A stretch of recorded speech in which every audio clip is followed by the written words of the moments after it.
Опа!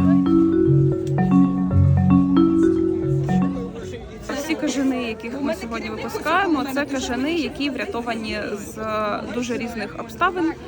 І ми їх всю зиму займаємося реабілітацією їхньою. Ми цих кажанів врятуємо і навесні повертаємо в ті міста, з яких ми їх врятували. І от сьогодні така акція відбувається в Києві. Маленьку це великий палець. Тобто у вас є трошки шкіри між пальцями, так? От у кажанів.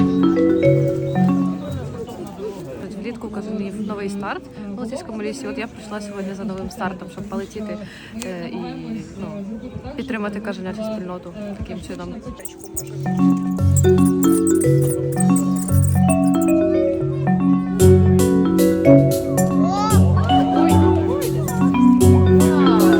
Ой!